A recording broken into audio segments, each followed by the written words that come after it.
الحمد لله نحمده ونستعينه ونستغفره ونؤمن به ونتوكل عليه ونعوذ بالله من شرور أنفسنا ومن سيئات أعمالنا من يهده الله فلا مضل له ومن يضلل فلا هادي له ونشهد أن لا إله إلا الله وحده لا شريك له ونشهد أن سيدنا ومولانا محمدا عبده ورسوله أما بعد فأعوذ بالله من الشيطان الرجيم بسم الله الرحمن الرحيم يا أيها الذين آمنوا اذكروا الله ذكرا كثيرا وسبحوه بكرة وأصيلا فقال الله تبارك وتعالى وقال ربكم ادعوني أستجب لكم إن الذين يستكبرون عن عبادتي سيدخلون جهنم داخرين وقال النبي صلى الله عليه وسلم أفضل الذكر لا إله إلا الله وقال النبي صلى الله عليه وسلم الدعاء مخ العبادة يا رب صل وسلم دائما أبدا على حبيبك خير الخلق كلهم هو الحبيب الذي ترجى شفاعته لكل هول من الأهوال مقتحم اللهم صل على محمد وعلى آل محمد كما صليت على إبراهيم وعلى آل إبراهيم إنك حميد مجيد اللهم بارك على محمد وعلى آل محمد كما باركت على إبراهيم وعلى آل إبراهيم إنك حميد مجيد۔ اللہ تعالیٰ کا احسان ہے، اللہ تعالیٰ نے ہمیں انسان بنایا، مسلمان بنایا، حضور اکرم صلی اللہ علیہ وسلم کا امتی بنایا، اور اللہ تعالیٰ نے اہل علم کے ساتھ ہمارا تعلق قائم فرمایا۔ آج کی اس مجلس علم و ذکر میں نے آپ کے سامنے قرآن کریم کے 2 مقامات سے آیات تلاوت کی ہیں۔ نمبر 1 سورۃ الاحزاب آیت نمبر 41 اور 42، نمبر 2 سورۃ المؤمن کی آیت نمبر 60۔ سورۃ الاحزاب کی جو آیتیں تلاوت کی ہیں ان کی روشنی میں کچھ گفتگو کروں گا ذکر اللہ کے بارے میں، اور سورۃ المؤمن کی جو آیت تلاوت کی ہے اس کی روشنی میں کچھ گفتگو کروں گا میں اللہ تعالیٰ سے مانگنے اور دعا کے بارے میں، اور ذخیرہ احادیث میں سے 2 حدیثیں میں نے تلاوت کی۔ ان میں سے پہلی حدیث کا تعلق ذکر کے ساتھ ہے اور دوسری حدیث کا تعلق دعا کے ساتھ ہے۔ اللہ تعالیٰ نے ہم پر کرم فرمایا، ہمیں انسان بنایا، اور ہم پر کرم فرمایا کہ ہمیں مسلمان بنایا۔ ظاہر ہے کہ مسلمان یہ عربی زبان کا لفظ نہیں ہے، عربی زبان کا لفظ ہے مسلم، اور مسلم کا معنی ہوتا ہے اپنے آپ کو کسی کے سپرد کرنے والا۔ ہم مسلم ہیں یعنی ہم اپنی ذات کو، اپنے مال کو، اپنی جان کو، اپنا سب کچھ ہم اللہ تعالیٰ کے سپرد کرتے ہیں۔ تو مسلم کا معنی ہوتا ہے خود کو سپرد کرنے والا۔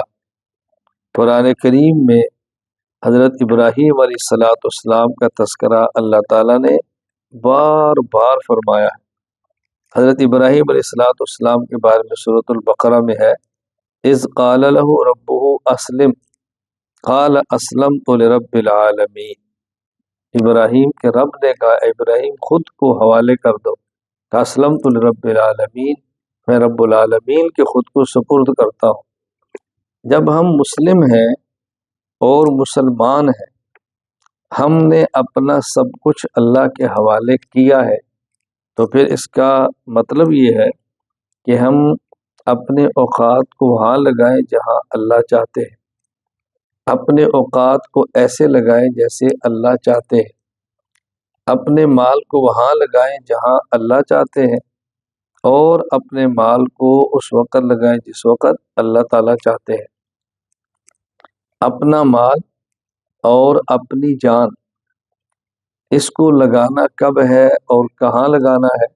جیسے اللہ چاہتے ہیں۔ اللہ کی چاہت کا پتہ کیسے چلے گا؟ اس کے لیے رسول اللہ صلی اللہ علیہ وسلم، حضرت محمد مصطفیٰ صلی اللہ علیہ وسلم یہ اللہ کے نمائندے ہیں۔ رسول کا معنی ہوتا ہے نمائندہ، پیغمبر، قاصد، سفیر۔ تو ہم نے کیسے لگانا ہے؟ جیسے حضور اکرم صلی اللہ علیہ وسلم نے ہمیں فرمایا ہے، اور جس طرح آپ صلی اللہ علیہ وسلم نے ہمیں کر کے دکھایا ہے، اور صحابہ کرام رضی اللہ تعالیٰ عنہم اجمعین نے آپ کے فرامین کو سنا ہے، اور آپ کے مبارک اعمال کو دیکھا ہے، اور امت تک اس کو کر کے اور بول کے دکھایا اور پہنچایا ہے۔ پھر ائمہ کرام اور مجتہدین نے، خصوصاً امام اعظم نعمان بن ثابت ابو حنیفہ رحمہ اللہ تعالیٰ نے یہ لکھ کر امت تک پہنچا دیا۔ اللہ تعالیٰ ہمیں یہ باتیں سمجھنے کی توفیق عطا فرمائے۔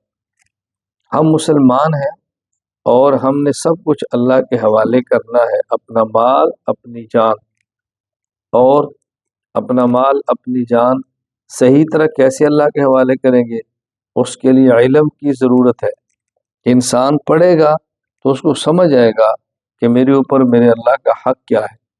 وہ پڑھے گا تو سمجھے گا کہ میرے مال میں میرے اللہ کا حق کیا ہے، اور میں نے ان حقوق کو کیسے ادا کرنا ہے۔ قیامت کے دن حدیث پاک میں ہے، حضور اکرم صلی اللہ علیہ وسلم نے مبارک ارشاد فرمایا کہ انسان سے حساب تو ہونا ہے، لیکن کس کس چیز کا ہونا ہے، کیسے حساب ہونا ہے۔ میں اس حوالے سے ایک حدیث مبارک آپ کی خدمت میں تلاوت کرتا ہوں۔ سنن ترمذی حدیث نمبر 2416، حضرت عبداللہ بن مسعود رضی اللہ تعالیٰ عنہ فرماتے ہیں کہ رسول اکرم صلی اللہ علیہ وسلم نے ارشاد فرمایا، لا تزول قدم ابن آدم یوم القیامت من عند ربہ حتی یسأل عن خمس۔ قیامت کے دن جب تک انسان اللہ تعالیٰ کی طرف سے آنے والے 5 سوالات کے جوابات نہیں دے گا تو اس کے قدم اپنے جگہ سے نہیں ہلیں گے۔ 5 سوالات ہوں گے۔ 5 سوالات کیا ہیں؟ عن عمرہ فیما افناہ، اس نے عمر کہاں خرچ کی ہے، اس نے عمر اپنی کہاں لگائی ہے۔ وعن شبابہ فیما ابلاہ، اور اس نے اپنی جوانی کہاں خرچ کی ہے۔ ومالہ من این اکتسبہ، اور اس نے مال کہاں سے کمایا ہے۔ وفیما انفقہ، اور مال کہاں خرچ کیا ہے۔ وماذا عمل فیما علم، اور جو اس نے علم پڑھا ہے اس پر اس نے کیا عمل کیا ہے۔ اب یہ دیکھنے میں سوالات 5 ہیں، لیکن جب آپ ان 5 سوالات کا خلاصہ پیش کریں گے تو نتیجہ نکلے گا کہ در حقیقت سوال 3 ہیں۔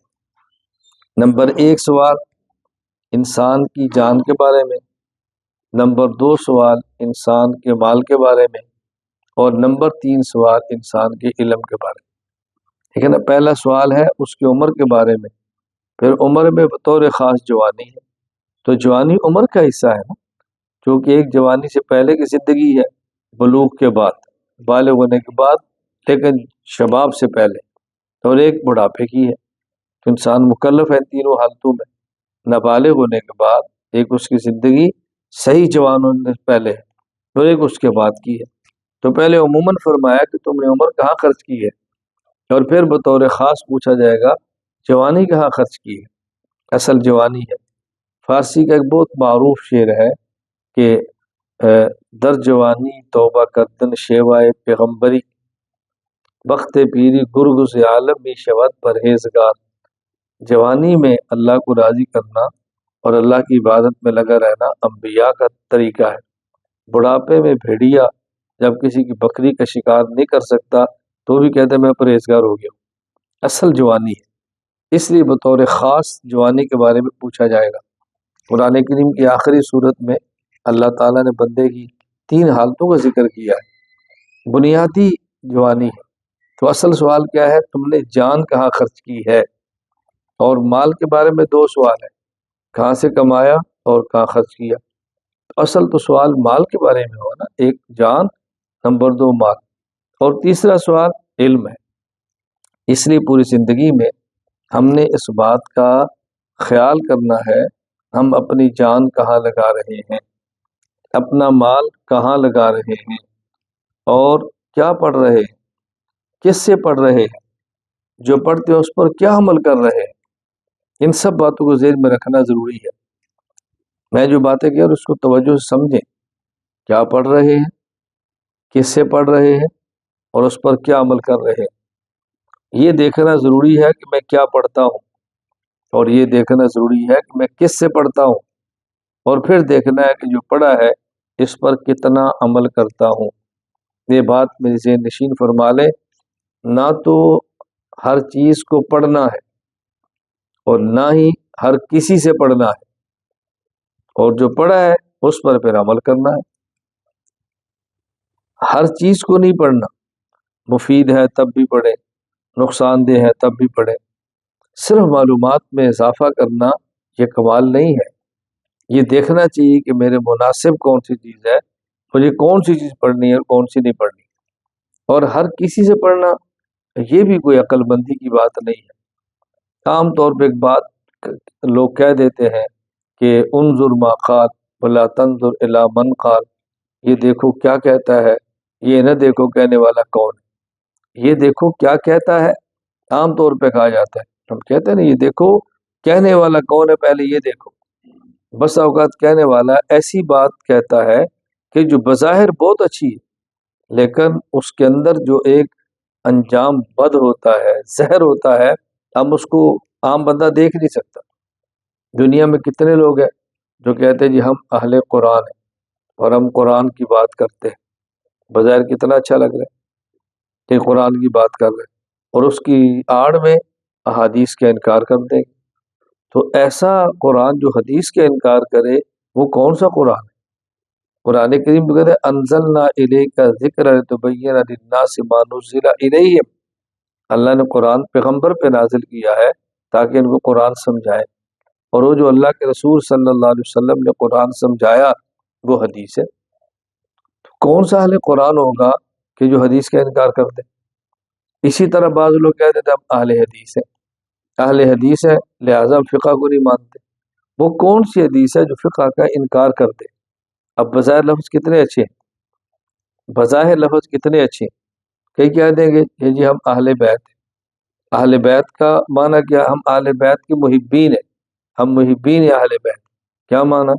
کہ ہم صحابہ کرام کو نہیں مانتے۔ یہ کون سا اہل بیت کا طبقہ ہے جو صحابہ کرام کا انکار کرے؟ آپ کون سے محبین اہل بیت ہے جو صحابہ کرام سے دعوت اور بغض رکھتے ہیں؟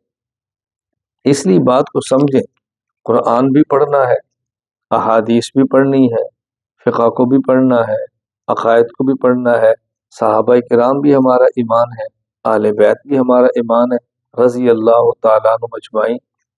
تو کیا پڑھنا ہے یہ بھی دیکھیں، کس سے پڑھنا ہے یہ بھی دیکھیں۔ میں آج کی مجلس میں جو بات مختصر وقت میں سمجھانا چاہتا ہوں وہ یہ کہ اللہ تعالیٰ نے ہمیں جن عبادات کا مکلف فرمایا ہے، اللہ تعالیٰ نے ہمیں جو عبادات کرنے کا حکم دیا ہے، ان میں آج کی مجلس میں 2 عبادتیں پیش کرتا ہوں۔ ایک عبادت ہے ذکر اللہ، اللہ کا ذکر کرنا، اور ایک عبادت ہے دعا، اللہ سے مانگنا۔ قرآن کریم کی سورۃ الاحزاب کی آیت نمبر 41 میں اللہ تعالیٰ فرماتے ہیں یا ایھا الذین آمنوا اذکروا اللہ ذکرا کثیرا، اے ایمان والو اللہ کا ذکر کرو اور بہت زیادہ کرو، اللہ کا ذکر کرو اور بہت زیادہ ذکر کرو۔ کتنا کرو؟ فرمایا وسبحوہ بکرۃ واصیلا، صبح و شام کرو۔ اللہ کا ذکر بہت زیادہ کرو۔ اور یہ بات یاد رکھنا، اس آیت کریمہ میں اللہ تعالیٰ نے صرف ہمیں ذکر کرنے کا حکم نہیں دیا، بلکہ ذکر کثیر کا حکم دیا۔ ذکر بھی کرو اور بہت زیادہ کرو۔ قرآن کریم میں اللہ تعالیٰ نے بہت ساری منافقین کی علامات بیان فرمائی ہیں، بہت ساری منافقین کی اللہ تعالیٰ نے نشانیاں بیان فرمائی۔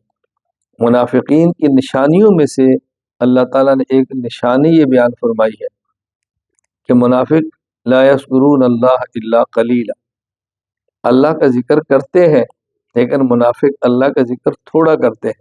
یہ نہیں کہ ذکر نہیں کرتے، ذکر کرتے ہیں لیکن وہ ذکر تھوڑا کرتے ہیں۔ اور اللہ تعالیٰ چاہتے ہیں کہ اللہ تعالیٰ کا تم ذکر کرو اور تم ذکر تھوڑا نہ کرو بلکہ تم ذکر زیادہ کرو۔ قرآن کریم نے اس کی بہت زیادہ وضاحت فرمائی ہے۔ سورۃ النساء میں اللہ تعالیٰ فرماتے ہیں ان المنافقین یخادعون اللہ وهو خادعهم، ایک منافقین کی علامت ہے وہ اللہ کو دھوکہ دینا چاہتے ہیں، حالانکہ دے نہیں سکتے، خود کو دھوکہ دیتے ہیں۔ وَإِذَا قَامُوا إِلَى الصَّلَاةِ قَامُوا كُسَالَىٰ، نماز کے لیے کھڑے ہوں تو بہت سستی دکھاتے ہیں۔ یراؤون الناس، ریاکار ہیں۔ وَلَا يَذْكُرُونَ اللَّهَ إِلَّا قَلِيلًا، اور اللہ کا ذکر بہت تھوڑا کرتے ہیں۔ تو ذکر کرنا اور تھوڑا کرنا، آپ بات سمجھیں، قرآن کہہ رہا ہے کہ تم اللہ کا ذکر کرو اور بہت زیادہ کرو۔ ایک تو اللہ کا ذکر کرنا اللہ کی عبادت ہے۔ اچھا، اسی طرح اللہ سے مانگنا دعا، قرآن کریم سورۃ المؤمن آیت نمبر 60 میں نے تلاوت کی ہے، وقال ربکم ادعونی استجب لکم، تمہارا رب تم سے کہہ رہا ہے کہ مجھ سے دعا مانگو، میں دعائیں قبول کرتا ہوں۔ اور آگے کتنی سخت بات فرمائی، ان الذین یستکبرون عن عبادتی سیدخلون جہنم داخرین، جو لوگ میری عبادت نہیں کرتے اکڑ کی وجہ سے، کبر کی وجہ سے، یہ جہنم کا ایندھن بنے۔ یہاں عبادتی سے مراد دعائی ہے کہ جو مجھ سے مانگتے نہیں ہیں، اکڑ کے مجھ سے مانگتے نہیں ہیں، متکبرین ہیں، وہ جہنم کا ایندھن بنے۔ یہ جو دو عبادتیں ہیں، اللہ کا ذکر کرنا اور اللہ سے مانگنا، یہ جتنی اہم ہے اتنی ہی آسان ہے، جتنی اہم ہے اتنی ہی آسان ہے۔ دیگر عبادات کے لیے شرائط ہے، ذکر اللہ کے لیے شرائط نہیں ہے۔ دیگر عبادات کے لیے شرائط ہے، اللہ سے مانگنے کے لیے شرائط نہیں ہے۔ کتنا عام کیا ہے، اللہ کا ذکر کرو، اس کا کوئی وقت متعین نہیں ہے۔ وَسَبِّحُوهُ بُكْرَةً وَأَصِيلًا، صبح و شام اللہ کا ذکر کرو، اس کی مقدار متعین نہیں ہے، کتنا کرو۔ اللہ کا ذکر کرو اور اس کے لیے جگہ متعین نہیں ہے، فلاں جگہ پہ بیٹھ کے کرو۔ اللہ کا ذکر کرو، اس کے لیے کوئی حالت متعین نہیں، فلاں حالت میں کرو۔ قرآن کریم میں ہے الذین یذکرون اللہ قیاما وقعودا وعلی جنوبہم، کھڑے ہو کر کرو، بیٹھ کر کرو، لیٹ کر کرو۔ اللہ کا ذکر کرو، اس کے لیے آواز شرط نہیں ہے، آہستہ کرو یا اونچا کرو۔ اللہ تعالیٰ کا ذکر کرو، اس کے لیے انفرادیت، اجتماعیت شرط نہیں ہے، اکیلے کرو یا جمع ہو کر کرو، جیسے بھی کرو۔ دونوں طرح کے احادیث میں موجود ہے کہ جب انسان اللہ کو ذکر کرتا ہے، یاد کرتا ہے، ذکرنی فی نفسہ ذکرت فی نفسہ وَإِذَا ذکرنی فی ملأ ذکرت فی ملأ خیر منہم، اکیلا ذکر کرے یا جماعت کے ساتھ کرے۔ تو دیکھو ذکر اللہ کتنا اہم ہے اور آسان کتنا ہے۔ یہ بات الگ ہے کہ بعض اذکار ایسے ہیں کہ جن کی تعداد احادیث میں متعین ہے۔ نماز کے بعد سبحان اللہ کہیں 33 بار، الحمدللہ کہیں 33 بار، اللہ اکبر کہیں 34 بار، یا بعض روایات میں اللہ اکبر کہیں 33 بار اور ایک بار لا الہ الا اللہ وحدہ لا شریک لہ پڑھ کے 100 مکمل کر لیں۔ بعض اذکار کی تعداد بعض مقامات میں متعین ہے، عموماً اذکار کی تعداد نہیں ہے، میں یہ بات کہنا چاہتا ہوں۔ اسی طرح جو اللہ تعالیٰ سے مانگنا ہے اور دعا کرنا ہے، اس دعا کے لیے کوئی مخصوص الفاظ نہیں ہے، دعا کے لیے مخصوص وقت نہیں ہے، فلاں وقت مانگو۔ دعا کے لیے مخصوص جگہ نہیں ہے فلاں جگہ پہ مانگو، دعا کے لیے مخصوص حالت نہیں ہے کہ فلاں حالت میں مانگو، دعا کے لیے طہارت شرط نہیں ہے، اور دعا کے لیے اجتماعیت انفرادیت کوئی شرط نہیں ہے، دعا کے لیے قبلہ رخ ہونا کوئی شرط نہیں ہے۔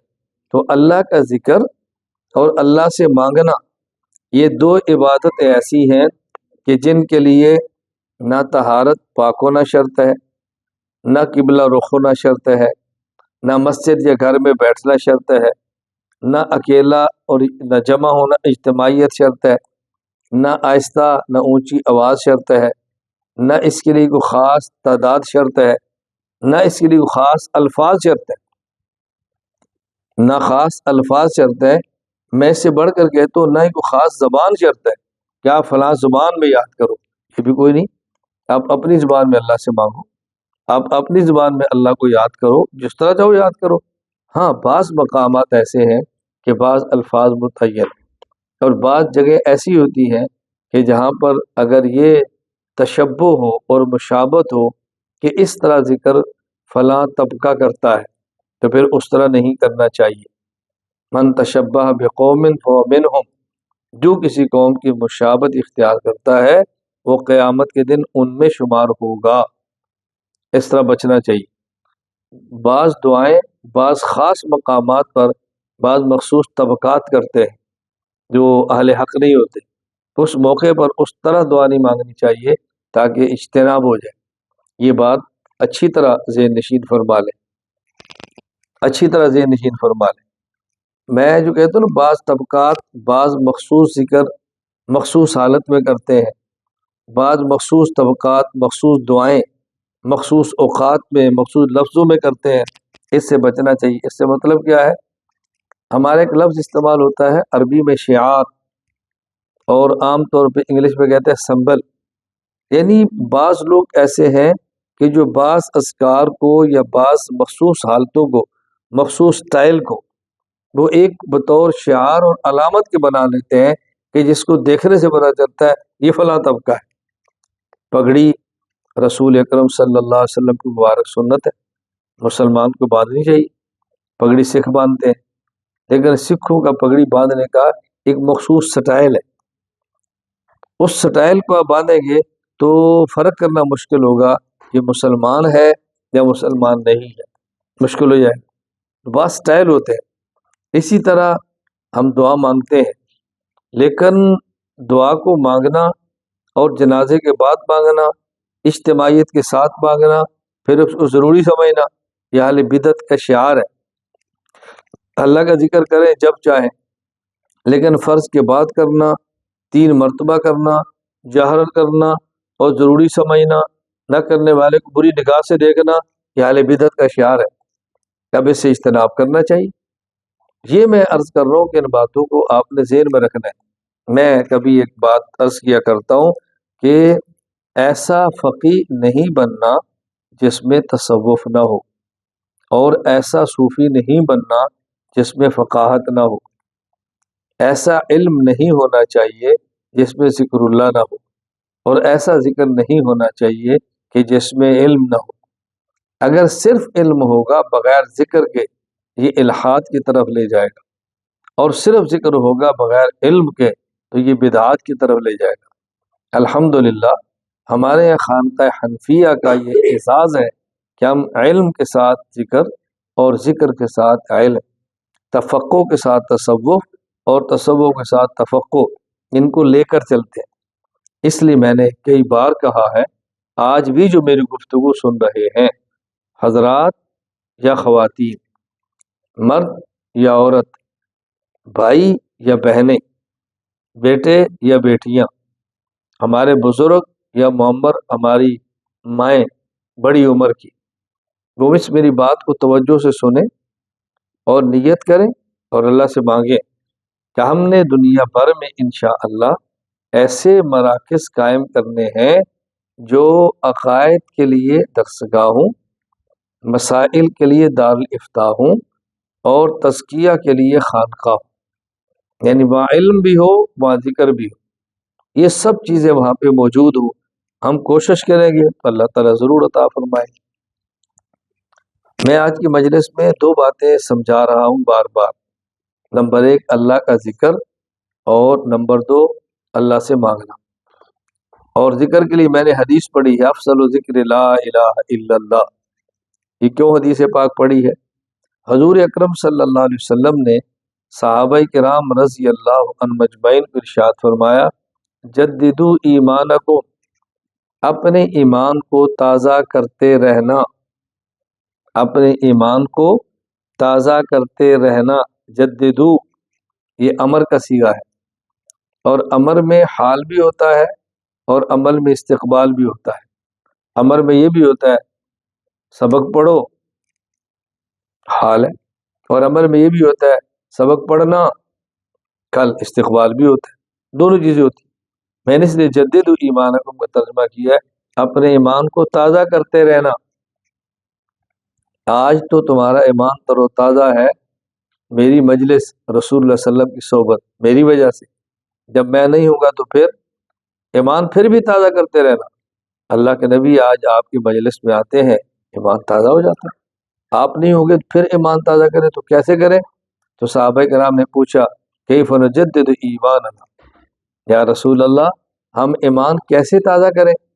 فرمایا بکثرت قول لا الہ الا اللہ، کثرت کے ساتھ پڑھنا لا الہ الا اللہ، اس سے تمہارا ایمان تازہ رہے. اور حضور اکرم صلی اللہ علیہ وسلم فرما رہے، اس لیے میں نے عرض کیا، فرمایا افضل ذکر لا الہ الا اللہ، سب سے افضل ذکر لا الہ الا اللہ ہے. کیوں؟ اس میں توحید ہے. اور اگر کسی شخص کا خاتمہ ہو اور اس کی زبان پر آخری لفظ لا الہ الا اللہ ہو تو رسول اللہ صلی اللہ علیہ وسلم کی طرف سے بشارت ہے، من کان آخر کلامہ لا الہ الا اللہ دخل الجنہ، جس کی آخری گفتگو یہ ہے وہ جنت میں جائے گا. کیا مطلب؟ توحید پر ہے، وہ توحید پر ہے تو توحید والا جنت میں کیوں نہیں جائے گا؟ جس کا خاتمہ توحید پر ہو وہ جنت پہ جائے گا.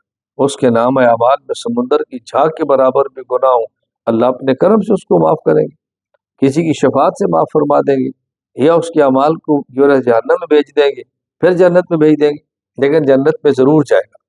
ایک تو ہم نے ذکر کا بہت اہتمام کرنا ہے. اور ذکر اللہ کا معنی صرف لا الہ الا اللہ پڑھنا نہیں ہے. ذکر اللہ کا معنی صرف اللہ اللہ کرنا نہیں ہے. ذکر اللہ کا معنی اللہ کو یاد کرنا ہے. جو انسان قرآن پڑھتا ہے وہ بھی ذکر کرتا ہے، یا حدیث پڑھتا ہے اللہ کو یاد کرتا ہے، دینی مسائل کو پڑھتا ہے اللہ کو یاد کرتا ہے، دین کے کام میں لگا ہوا ہے وہ اللہ کو یاد کر رہا ہے. لیکن عام طور پہ ہمارے محاورات میں، ہمارے معاشرے میں، ہماری سوسائٹی میں ذکر کا معنی ہوتا ہے یہ مخصوص کلمات پڑھنا. نماز کے لیے لفظ صلاۃ استعمال ہوتا ہے، روزہ کے لیے صوم استعمال ہوتا ہے، اللہ کے راستے میں لڑنے کے لیے جہاد استعمال ہوتا ہے، بیت اللہ کے سفر کے لیے حج اور عمرے کا لفظ استعمال ہوتا ہے، اور اللہ اللہ کرنے کے لیے تسبیحات کے لیے لفظ ذکر استعمال ہوتا ہے. تو ذکر ایک شریعت کی اصطلاح ہے. اس سے مراد مخصوص ذکر بھی ہے کلمات، اور اس سے مراد اللہ کو یاد کرنا، دونوں ہے. اس لیے ہم یہ نہیں کہتے اس کا معنی صرف یہ ہے کہ آپ اللہ اللہ کرو، قرآن کریم کی تلاوت کر رہے ہو بھی ذکر کر رہے ہیں. لیکن شریعت نے جس کو اصطلاح کہا، جہاں مستقل کتاب الاذکار کے نام پر کتابیں آتی ہیں، تصنیفات آتی ہیں، یا اذکار کی بات ہوتی ہے، کہتے بھی ذکر کر رہے ہیں، یا فلاں موقع پر ذکر ہوگا، یا ذاکرین ہے، تو اس کا معنی ظاہر ہے وہ مخصوص کلمات کے ساتھ اللہ کا نام لینا، اللہ کو یاد کرنا ہوتا ہے. اس کا بہت زیادہ اہتمام کریں. ہمارے ہاں جو لوگ مجھ سے اصلاحی تعلق قائم کرتے ہیں، مرد یا عورتیں، تو میں ان کو عرض کیا کرتا ہوں کہ آپ ذکر کریں. کیا کریں؟ صبح سورہ یاسین پڑھیں، مغرب کے بعد سورہ واقعہ پڑھیں، عشاء کے بعد سورہ ملک پڑھیں. یہ دونوں صورتیں مغرب کے بعد بھی پڑھ سکتے ہیں، دونوں عشاء کے بعد بھی پڑھ سکتے ہیں. سونے سے قبل کسی وقت پڑھ لیں. یہ آسانی کے لیے ہے کہ مغرب کے بعد سورہ واقعہ، عشاء کے بعد سورہ ملک، جمعہ کے دن سورہ کہف پڑھا کریں. یہ کتنا مختصر ہے. اور روزانہ 4 تسبیحات پڑھ لیا کریں. ایک تسبیح لا الہ الا اللہ، ایک مرتبہ مکمل لا الہ الا اللہ محمد رسول اللہ پڑھ لیں، اور 100 بار لا الہ الا اللہ پڑھیں. آخر میں ایک بار محمد رسول اللہ صلی اللہ علیہ وسلم. ایک تسبیح استغفار، شروع میں استغفر اللہ ربی من کل ذنب و اتوب الیہ پڑھے ایک بار، اور پھر 100 مرتبہ استغفر اللہ استغفر اللہ استغفر اللہ یہ پڑھے، اور پھر آخر میں ایک بار استغفر اللہ الذی لا الہ الا هو الحی القیوم واتوب الیہ، یا استغفر اللہ ربی من کل ذنب واتوب الیہ ایک بار پڑھ لیں. پھر صلاۃ و سلام ایک بار پڑھے درود ابراہیمی، اللہم صلی علی محمد وعلی آل محمد کما صلیت علی ابراہیم وعلی آل ابراہیم انک حمید مجید، اللہم بارک علی محمد وعلی آل محمد کما بارکت علی ابراہیم وعلی آل ابراہیم انک حمید مجید. 100 بار پڑھے صلی اللہ علیہ وسلم، اس میں صلاۃ بھی ہے اور سلام بھی ہے. یا ایھا الذین آمنوا صلوا علیہ وسلموا تسلیما، دونوں آگے اور اختصار کے ساتھ آگے. جب ختم کرے ایک بار پڑھ لیں صلی اللہ علی النبی الامی الکریم، اور پھر 100 بار پڑھ لیں اللہ اللہ اللہ. شروع میں ایک بار پڑھ لیں اللہ جل جلالہ و تعالی شانہ و عم نوالہ، پھر پڑھیں اللہ اللہ، اور جب ذکر ختم کرے لا الہ الا اللہ محمد الرسول اللہ صلی اللہ علیہ وسلم، اس طرح ختم کریں. یہ 4 تسبیحات کیوں ہیں میں بارہ سمجھا چکا ہوں کہ پہلے لا الہ الا اللہ پڑھ کر ایمان کا محل بنا لیں، پھر استغفار کر کے اس محل سے گناہوں کا زنگ اتار دیں، استغفار کر ایک بار ماریں، پھر اس کے بعد صلاۃ و سلام دروشی پڑھ کے اس محل کے اوپر رنگ کر دیں، چمکا دیں اس کو، اور پھر مسلسل اللہ اللہ پڑھ کے اس محل کو اللہ کے نام سے آباد رکھیں. اکثر ساتھی پوچھتے ہیں کہ میں ذکر میں اضافہ کر سکتا ہوں. آپ کسی بھی تسبیح میں اضافہ کرنا چاہیں تو کر سکتے ہیں، لیکن بہتر یہ ہے کہ اضافہ جتنا بھی کرنا ہے وہ ذکر اس میں ذات پر کریں، یعنی اللہ اللہ اللہ، جتنی بار آپ بڑھا سکتے ہیں بڑھائیں، لیکن اس طرح نہ بڑھائیں آج جوش چڑھا تو 1,00,000 مرتبہ اور کل جوش نہیں چڑھا تو 100 کر بھی نہیں اٹھے، یوں نہیں. خیر الاعمال ادومها وان قل، بہترین عمل وہ ہے جو تسلسل کے ساتھ ہو، جو ہمیشہ ہو، جو مسلسل ہو، اگرچہ وہ تھوڑا کیوں نہ ہو مسلسل. ایک قطرہ پانی کا روزانہ ایک پتھر پہ گرتا رہے وہ سوراخ کر دیتا ہے، اور ایک دن پوری نہر بھی بہا دے تو پتھر کا کچھ بھی نہیں بگڑتا. تو مسلسل پڑھیں. ہم جذباتی قسم کے لوگ ہیں، جوش آیا تو پوری رات لگی ہے، جوش ٹھنڈا ہو گیا تو اللہ کا نام لینے کی تیار نہیں، مسلسل کریں. تو یہ اذکار کی میں نے مختصر سی ترتیب بنائی، لیکن عام حالات میں مسنون اذکار کا اہتمام بہت کریں. کس موقع پر رسول اکرم صلی اللہ علیہ وسلم سے کون سا ذکر ثابت ہے، اس کا خیال کرنا چاہیے. اذکار مسنونہ یہ بہت زیادہ اہتمام کریں. نماز کے بعد کون سی دعا ہے وہ ذکر ہے، فرض نماز کے بعد کون سی دعا ہے وہ اذکار ہے. عام طور پہ مساجد کے بعد الاذکار المسنونہ بعد الصلاۃ المکتوبہ لکھا ہوتا ہے. یہ مذکور یہ مسنون اذکار ہیں فرض نماز، یہ مسنون اذکار، اہم ترین چیز مسنون اذکار. اسی طرح دعائیں مانگنی ہے، دعا مانگیں اور یہ ذہن میں رکھ لیں اللہ کا وعدہ ہے وقال ربکم ادعونی استجب لکم، میں دعا قبول کرتا ہوں.